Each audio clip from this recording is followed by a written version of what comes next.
Gotham episode 17, Red Hood. I've got to say this has to be one of the best episodes this season, without a doubt, because pretty much every single storyline that we got in this episode was just, it had some unbelievable moment in it at least, or it was just really entertaining to watch. And really the only tiny misstep in this whole episode had to really be like the Barbara stuff, and that's just because we don't really know where her character is going. She's just, honestly, the way they wrote her, it's not that, they wrote it bad or anything. They wrote it in that way, and they wrote her character to kind of be unlikable based on the stuff she did. So it's like every time, most of us see her, it's just like, like we don't really like her. And even that had a really great moment though with Selena. She didn't exactly tell her off, but like, Barbara was trying to help the girls out, and it's like, your beauty can be your greatest asset and stuff. And I thought they were going down a pretty cool line, because the first thing I was thinking of when she had the clothes, it was like, if she gives her like sort of an all-black dress, it kind of made me think of Batman the Animated Series when she would be dressed up and stuff. And it was like, okay, that's kind of cool. She gave her like a black dress and stuff, and she was telling her like, your beauty can be a powerful weapon. And they kind of cut to Ivy in that scene where, she kind of turns around a little, and it's like, because that's obviously Poison Ivy. That's really what she does. Like, they both kind of do that, both Catwoman and Poison Ivy. But Catwoman kind of does that really to Batman more than anybody, and that's it. But with Poison Ivy, that is really her thing. It's like she, seduces men, and then, boom, once they're in, she, kills them with a kiss. So I thought it was actually a cool thing, and it kind of had, connotations for future events that'll happen with, some of the characters. But the way it ended was great too, because it's like she's trying to give the girls this lesson, especially to Selena, and it's like, Selena kind of turns it around on her, like, what has it done for you? What have your looks done for you? Like, you say it's a weapon greater than a knife or a gun, and look where you are. And it was just great. I thought it was an interesting, line that she gave. Like, you want to be a great teacher, or, kind of teach us in this little moment, but when you fell at the lesson yourself, you can't really pass it on to us as an example. So I thought, even that was actually a great little line. It probably made a bunch of people happy just to see Barbara kind of get told off a little bit, but I thought that was well done too. I have to save the stuff with Mooney for towards the end, because I was dropping like a bunch of F-bombs when that happened when I was watching it, because it like blew my mind.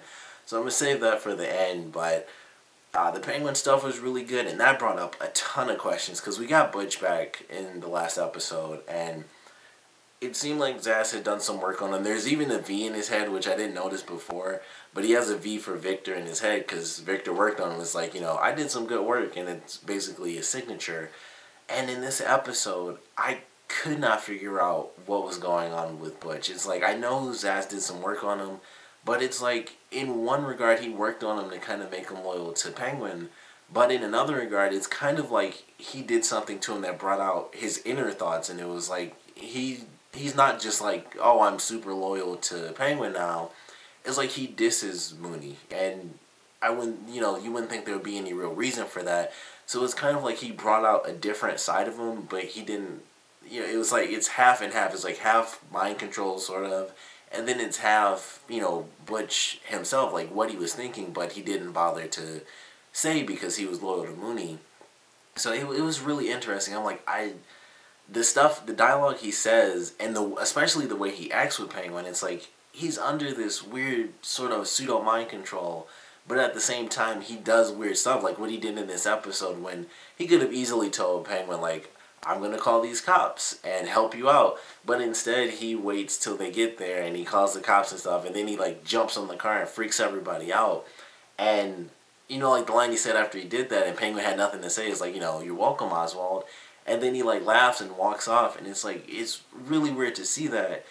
And it's like, I don't know what to expect out of his character. Like, I want to think nothing's going to happen because he's under mind control. And then he has these really sarcastic lines and stuff, and where it's like, can he break out of this? Like, what's really happening with him? So it makes me really curious, because it's like, I don't really know what to expect. Like, I assume based on what Victor did to him, nothing's going to happen. He's going to be loyal to Penguin, and that's all there is to it. But it's like, he mentions the stuff about no longer wanting to be a sidekick, and saying like Mooney got what she deserved. And that line I felt like was more the mind control thing, but him talking about not wanting to be a sidekick and some of the more sarcastic stuff that he did with Penguin, it makes me feel like it wasn't just like do everything Penguin says and this and that. So it was really fun to watch that. It was weird. Like he's supposed to be under like mind control, but he's still really sarcastic with Penguin. He doesn't help him like he would have helped Mooney, because he would have just said, "I have a bunch of cops in my back pocket. I can, call them and we get some liquor." But instead, he freaked him out and all that stuff. So I enjoyed watching that. I loved the comedian that was terrible on stage, who was freaking out, and I thought that was really good. And it was just showing how bad things are. It's like that's the portion whenever they show it now, and Penguin's dealing with the club kind of going downhill. It's kind of embarrassing to watch, because it's like, man, he got like a crappy comedian on stage. The guy told like a bad joke, and you just heard the guy like, "All right, we're done," and he just got up with his date and they just left. And it was stuff like that where it's like, man, it's embarrassing to see that from Penguin, even though we know where he's going as a character. Right now, that's not where he is. It's just like him with a crappy club. Like, he has his own setup and everything, and it just sucks right now, and he can't get liquor because it's Maroni's liquor, and apparently everything on the back shelf is just colored water, which I don't know, but I really enjoyed that part of the episode. It was, especially the Butch stuff, because it was just weird figuring out, like, just the level of mind control that Zaz has on him. So that was really fun. The main, I guess, mission that Jim and Bullock had to go on in this episode, I gotta say, like, this has to be, like, my favorite main, like, detective, storyline that they've had the entire series, because I love the characters, like, the whole Red Hood gang. I had no idea that was a thing. I thought it was solely a reference to the Red Hood as Jason Todd, but the Red Hood gang is actually a thing. And I enjoyed it. Like, in this episode, it was really freaking cool. Like, the characters, they go in. I thought they had, like, a huge misstep at first, because the guy who initially wears the red hood, and I love the start of it, because it's like, they're talking, it's like, "What's that?" He's like, "I made it, it's a hood." And it's like, were we supposed to have hoods? Like, should I have brought one? And it was just, like, really silly. And so he kind of takes over and stuff when they go into the bank, and he's like, kind of makes this persona as the Red Hood gang, where they're kind of like Robin Hood. And it was just fun to watch. He was like really enthusiastic and saying all this stuff about, the banks and how they don't give a crap about people and how they're insured, to death and stuff like that. It was really fun to watch. And then he gets killed off, and I was like, oh, they killed off like the one entertaining guy. Like, everyone else was really serious. And then they killed him off. And then they had like the best robbery after that, where the guy's trying to do the same stuff, and he tries to jump up, and I loved it when he first started, because he just fell over. Like, he fell twice, and the guy had to like help him. He's like, "Get off of me, I got it." And then he's trying to like do all the same lines and stuff, and he's messing it up and things like that. And it was just fun to watch these characters kind of be driven by this persona of the Red Hood gang. And then, like, the guy who stutters, he wanted to get it to make his girlfriend think he was cool and stuff. And when he had the hood on, if you notice, he didn't stutter one time. And he's like, "Take this, coppers," and stuff like that. And I loved it. I thought it was a really cool end scene. They kind of went on in the blaze of glory type of stuff. But I thought it was definitely the best detective mission they've had. They've had some other great ones for sure, but for some reason, it was just like the comedy of it, especially in the beginning, because like after that, it got like really serious, because they were like all killing each other off. But it was funny. Like, the first two robberies were really funny. The initial guy was like really enthusiastic and stuff.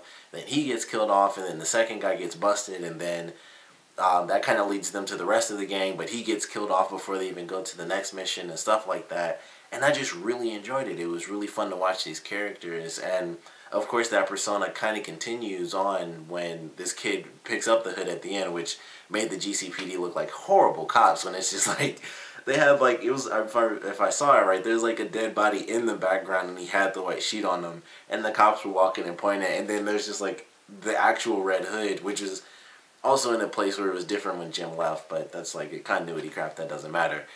It was just really funny, and it was cool that that happened. I don't know if they'll really kind of dive into that again, where the Red Hood gang kind of gets reborn, but I enjoyed it. It was kind of cool that this, it's just a hood, but they kind of played with it, where it's like, once people have it, it gives them that personality, because it's like, I'm not just watching like the Red Hood gang, I'm a part of it, I'm the leader too, I am the Red Hood. So I thought that was a cool concept, and they kind of did that before with the stuff with Bullock and in the episode where we got to meet his old partner and how he changed from that one mission where the killer, it was like people that were kind of just crazy. I can't remember the exact situation of it, but it was really similar to that, I felt, except it wasn't like 10 years apart and it was like a weird connection and all that.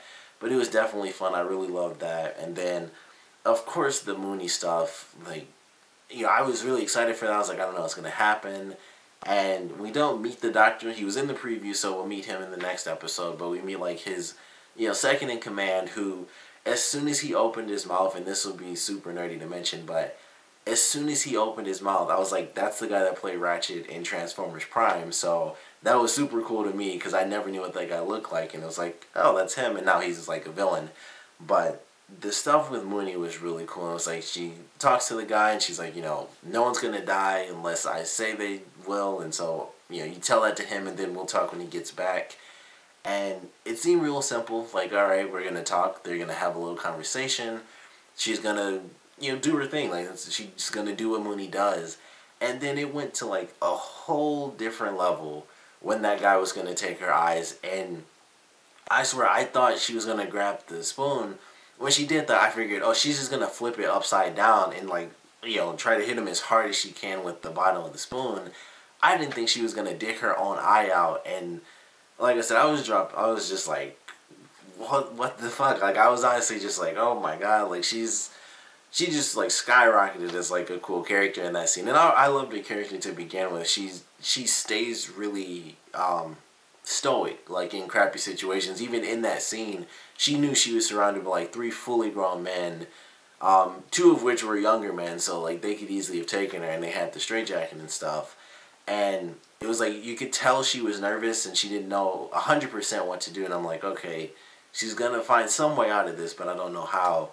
And the last thing I expected was for her to just jab her own eye out. And I was thinking, if they caught her and she went throughout the rest of the series as a blind character, that would be interesting to see, because she obviously still be a main character, so it would be amazing to see how she continues as a blind character. But she took it a whole different route where she, you know, took one of her eyes out, and it was crazy. Like, that was probably as gruesome as it got in the show. That was like some American Horror Story type stuff where they're like digging eyeballs out.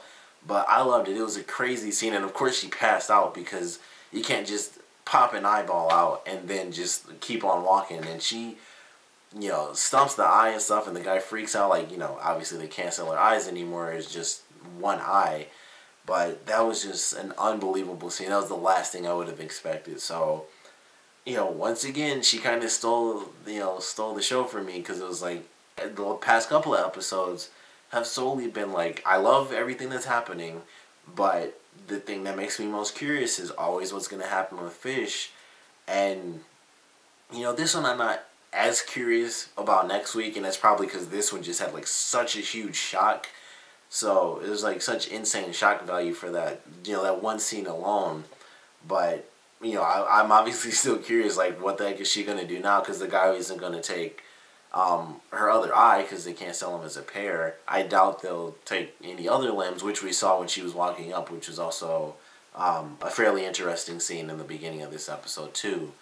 But I'm still excited about that. It was, you know, just overall, I definitely love this episode. I'm excited for the next one. And, you know, the stuff with Bruce, and actually that's what I almost completely skipped over that. The Bruce storyline was definitely great in this episode too, and I didn't think it was going to end that the way it did. And I knew that Alfred would end up in the hospital. I figured some more people were coming to the house and they'd attack them again like they did in the other episode. And it was actually really well done. Like, I really loved getting to see one of Alfred's old friends and getting to learn more about Alfred. Like, we don't typically see this version of Alfred, which is, I think, you know, especially for Batman fans, I think we all kind of love this version, because Alfred's always just, you know, it's Alfred, you know, yes sir, I got this, you know, here's your clothes and this and that. And in this, he's like shooting people, and they had it in the preview, and like probably one of his best scenes when he was fighting those 2 people. And he's like beating people up, he's like, people take off, he's just like shooting them in the back and junk, because he's, you know, used to be in special forces and crap like that. So it was cool to have these storylines and see him sort of confront his past and want to block it out because that's not who he is anymore. And he, as he put it, he's become a better person for knowing Bruce and having to take on this, fatherly role. And even before that, when Bruce's parents were still alive, I'm sure it was the same sort of thing. Like, he was there to at least help a lot. Like, he's obviously the butler, so 24/7. So it was really fun to watch that and get to meet one of these people and have them talk about, they did the silly story and then the serious story where they actually lost someone, and of course Alfred kind of wanted to leave that behind because that's not where he is anymore. And it was just great. It was very fun to watch. I didn't expect that to happen at the end where his friend stabbed him. I thought it was going to be like a whole different storyline where he was going to try to help his friend, and that's kind of how he would get messed up. Like, he'd help his friend and possibly even lose his friend, and his friend would get killed, and he'd just get beat up in the process. But instead, his friend kind of became a total dick, and he stabbed him in the chest because he was working for Wayne Enterprises. So, I don't know who they're going to send after Bruce now, but I'm incredibly excited for that. I think that's the one I'm most curious about right now, the storyline at least. What are these people going to do? And when they obviously fail, what's Bruce going to do to kind of counteract it? Like, I know these people are coming after me. He obviously won't just jump to 18, so he can't officially take over the board just yet. But he's going to do something. Like, he's obviously taking these steps to become Batman, even though he's really young right now. But it's exciting to see. And this, the last episode, I really love this scene where he was at Wayne Enterprises to tell them, like, hey, I know something's going on. And now they're going to kind of play their hand a little bit too much, and it's going to be a bit too obvious. So I'm excited for that for sure. But love this episode, obviously. I want to know what you guys thought about it, though. So please comment below. Let me know your favorite parts, your least favorite parts, and what you guys think of the Red Hood gang. Because, like I said, I personally feel like this was the best detective-based mission they've had. There have certainly been some other really great ones that have either focused on Jim or Bullock. Like, the stuff with Bullock was definitely a great one when we got to learn about his past. That was, of course, another one of my favorites because we got to learn about Bullock and see him as, he was like in the position of Jim during those flashbacks. So it was kind of cool to see how he used to be compared to how he is now and stuff like that. But this one was just like, the Red Hood gang was just fun to watch in the beginning. Then it just got funnier and dramatic at the same time, like with them killing each other. And every time someone put on the hood, they kind of changed personas and stuff like that. They just felt more powerful. So it was really great to me. But I want to know what you guys thought about it, so please comment below, let me know, and thanks for watching.